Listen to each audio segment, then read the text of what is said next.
আসসালামু আলাইকুম প্রিয় দর্শক মণ্ডলী, ল অ্যান্ড লাইফ টিভির পক্ষ থেকে আপনাদের সবাইকে স্বাগত জানাচ্ছি। আমি Mohammad Mehedi Hasan, advocate, Bangladesh supreme court.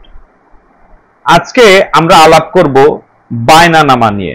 বায়না সম্পর্কে এ টু জেড যে প্রশ্নগুলি আছে সেই প্রশ্নগুলির উত্তর খুঁজে বের করব এবং এর কি কি সমস্যায় পড়তে পারেন এবং কি কি বিকল্প সমাধান আছে সেইগুলি আপনাদেরকে আমরা বলবো। এবং সবচেয়ে বড় জিনিস হচ্ছে একটা বায়নার মেয়াদ কতদিন হয় বা একটা বায়না দলিল কতদিনের জন্য রেজিস্ট্রি করতে পারেন সেটা জানাবো, এবং এই রেজিস্ট্রি করতে গিয়ে কি কি সমস্যায় পড়তে পারেন সেটা জানাবো। তো পুরোটা শোনার জন্য, পুরোটা বোঝার জন্য আমাদের ভিডিওটা পুরোটাই দেখবেন, তাহলে আশা করি কমপ্লিট একটা ধারণা পাবেন। প্রথমে আসুন আমরা জানি যে বায়না দলিলটা কি। বায়নাকে ইংলিশে বলা হচ্ছে কন্ট্রাক্ট ফর সেল, মানে বিক্রয়ের জন্য একটি চুক্তি বা বিক্রয়ের চুক্তিপত্র। এটি মূলত একটা এগ্রিমেন্ট। একজন ব্যক্তি তার একটা সম্পত্তি বিক্রি করবে আরেকজন ব্যক্তির কাছে, সেই বিক্রির জন্য প্রাথমিক যে চুক্তিটা হয় এটাকে বায়না বলে। এর পরবর্তীতে সে সাবকাবলা দলিলের মাধ্যমে সম্পত্তিটা মূল মালিককে বা যিনি কিনছেন তার কাছে হ্যান্ড ওভার করেন। তো বায়নানামা দলিলটা আসলে এক ধরনের চুক্তি। এখন আসেন বায়না কত প্রকার আছে। আসলে বায়না যদি আমি টাইমের দিক দিয়ে চিন্তা করি তাহলে দুই প্রকারের। যেমন ধরেন আপনি অল্প দিনের মধ্যেই কিনবেন, হ্যাঁ, ধরেন 1 মাস 2 মাসের ভিতরে বা 1 সপ্তাহের ভিতরেই কিনবেন, কিন্তু জাস্ট আপনি তার সাথে একটা এগ্রিমেন্টে যেতে চাচ্ছেন ফর ইওর সেফটি। আর একটা বায়না আছে যেটা ডেভেলপারের সাথে করা হয়, এটা আপনার 1 বছর 2 বছর 3 বছর 5 বছর এরকম টাইমের জন্য হতে পারে। আবার আরেক শ্রেণীতে বায়নানামা দলিলকে ভাগ করা যায়, সেটা হচ্ছে রেজিস্টার্ড বায়না আর একটা আনরেজিস্টার্ড বায়না। এখন রেজিস্টার্ড বায়নাটা কি, আনরেজিস্টার্ড বায়নাটা কি? রেজিস্টার্ড বায়না হচ্ছে সাব রেজিস্ট্রি অফিসে যে বায়নাটা রেজিস্ট্রি হয় সেটাকেই বলা হচ্ছে রেজিস্টার্ড বায়না। আর আনরেজিস্টার্ড বায়না কোনটা? যেই বায়নাপত্রটা আসলে রেজিস্ট্রি হয় না, 300 টাকার স্ট্যাম্পের মধ্যে বায়না করা হয়, সেটাকে বলা হচ্ছে আনরেজিস্টার্ড বায়না। এখন আপনি কোন ধরনের বায়না করবেন আসলে, according to section 54 of the transfer of property act 1882 এবং section 17A of the registration act 1908, এখানে বলা হচ্ছে আপনি বায়না রেজিস্ট্রি করবেন, এটাকে অবশ্যই রেজিস্টার্ড হতে হবে। যদি আপনি বায়না রেজিস্ট্রি না করেন তাহলে এটা এনফোর্সেবল হবে না। এটাকে বলে agreement and contract. Agreement and contract দুইটা কিন্তু একই জিনিস, অফার অ্যাকসেপ্টেন্স হয়। তাদের মধ্যে একটা সূক্ষ্ম তফাৎ আছে। যেটা কন্ট্রাক্ট সেটা আদালতের মাধ্যমে অবশ্যই আপনি আদায় করতে পারবেন, আর যেটা এগ্রিমেন্ট সেটা আদালতের মাধ্যমে আদায় করতে পারতেও পারেন, নাও পারতে পারেন। যদি ভেঙে বলি, একটা বায়নানামা যদি আপনি রেজিস্ট্রি করেন সাব রেজিস্ট্রি অফিসে, তাহলে আপনি এটা একটি কন্ট্রাক্ট করলেন। এই কন্ট্রাক্টটা enforceable in the court of law. যদি আপনার জমির দাতা যদি আপনাকে বায়নাটা বুঝিয়ে দিতে না চায়, তখন আপনি আদালতে এই বায়না জমিটা আদালতের মাধ্যমে নিতে মামলা করতে পারবেন।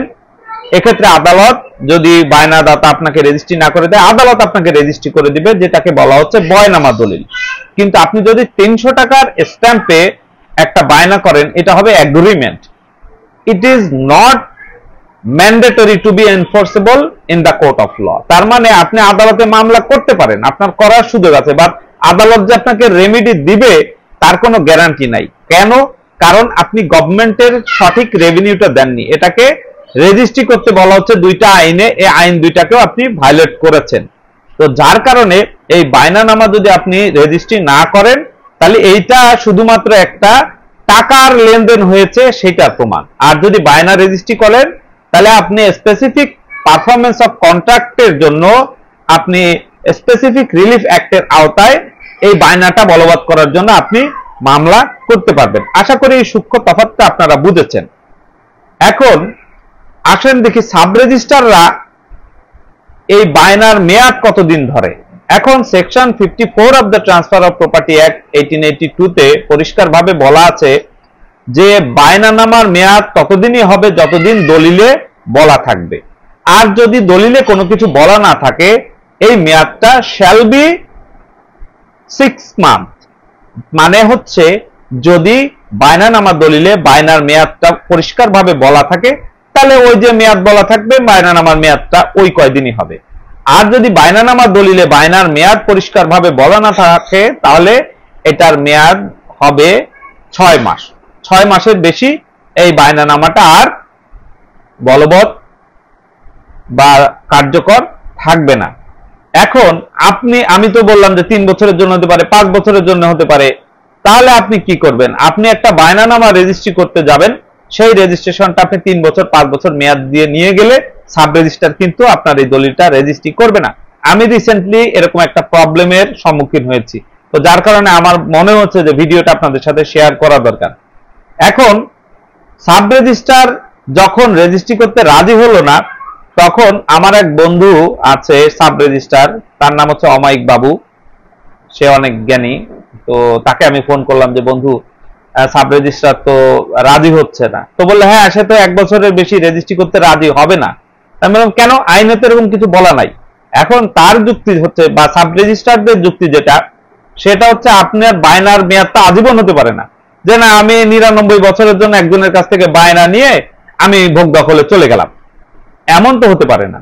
এই জন্য তাদের একটা ইন্টারনাল অ্যারেঞ্জমেন্ট বা তাদের একটা ইন্টারনাল ডিসিশন হচ্ছে যে এই বায়নাটার মেয়াদ সর্বোচ্চ হলে 1 বছর তারা এই সময়টা দিবে, পরে আপনি বছর বছর রিনিউ করে নিতে পারবেন। এখন এটা কিন্তু কোনো আইন অনুসারে তারা করেনি, বা তাদের কোনো ইন্টারনাল প্রজ্ঞাপন বা বিধি কোনো কিছু নাই, এটা তাদের একটা নিজস্ব অ্যারেঞ্জমেন্ট, তারা এটার বেশি যায় না। এখন আপনি কি করতে পারেন? আপনি যদি মনে করেন যে না, আমি বায়নানামাই করব, তাহলে আপনি সাব রেজিস্ট্রার মহোদয়কে বলবেন আপনি এটাকে লিখিত আকারে রিজেক্ট করে দেন। আপনি তখন ডিস্ট্রিক্ট রেজিস্ট্রার সেভাবে উপরে উঠতে উঠতে আপনি আবেদন করে এটার এগেইনস্টে আপনি যেতে পারেন।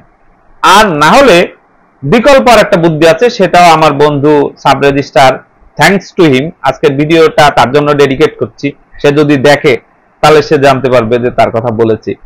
তো সাব রেজিস্ট্রার যদি বায়নানামা আপনার রেজিস্ট্রি করতে না চায়, তাহলে আপনি একটা চুক্তিপত্র রেজিস্ট্রি করতে পারেন। এটার নাম কিন্তু বায়না হবে না বা বায়না চুক্তি হবে না, শুধুমাত্র দলিলটার নাম হবে চুক্তিপত্র। বায়নানামার যে কথাগুলি সবই থাকবে, কোনো সমস্যা নাই, টার্মস এন্ড কন্ডিশন সেমই হবে, কিন্তু বায়না শব্দটা যেখানে যেখানে লেখা আছে সবগুলি শব্দ চেঞ্জ করে চুক্তিপত্র করে দিবেন। বায়না দলিলের ভিতরে নরমালি সাবকাবলা দলিল মতো লেখা থাকে, কিন্তু চুক্তিপত্রতে আপনি চেইন অফ ওনারশিপ গুলি দেওয়ার পরে লাস্টে আপনি একটা শর্তাবলীর একটা ঘর দিবেন, সেখানে 3-4টা শর্ত দিবেন যে জমির দাম এত ধরা হয়েছে, এত টাকা বায়না দিলাম, এই দলিলটা এত বছর কার্যকর থাকবে। যদি এর যিনি দাতা তিনি এই মেয়াদ অন্তে টাকা পেয়ে তিনি বায়না রেজিস্ট্রি দিতে বাধ্য থাকবেন, নাহলে তার এগেইনস্টে সব আদালতে ব্যবস্থা নিতে পারবো। তেমনি যিনি গ্রহীতা তিনি এই বায়নার মধ্যে পুরো টাকাটা দিবেন, না হলে দাতা তার বিরুদ্ধে রেমিডি পাবে। এই জমিতে কোনো তঞ্চকৃত হলে বায়না গ্রহীতা দাতার বিরুদ্ধে ব্যবস্থা নিতে পারবে। এই ধরনের যে টার্মস এন্ড কন্ডিশন গুলি দিয়ে তফসিল দিয়ে শেষ করে দিবেন। এটা হচ্ছে গিয়ে আপনার এই বিকল্প বুদ্ধি।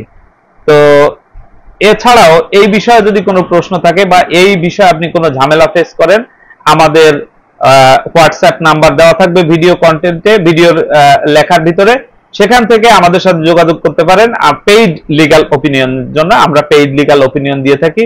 ভালো লাগলে ভিডিওটি শেয়ার করবেন, অন্যদেরকে দেখতে দিবেন, এবং আমাদের চ্যানেল সাবস্ক্রাইব করবেন, আমাদের সাথেই থাকবেন। আজকে বিদায় নিচ্ছি। আসসালামু আলাইকুম ওয়া রাহমাতুল্লাহ। দেখা হবে অন্য কোনো ভিডিওতে।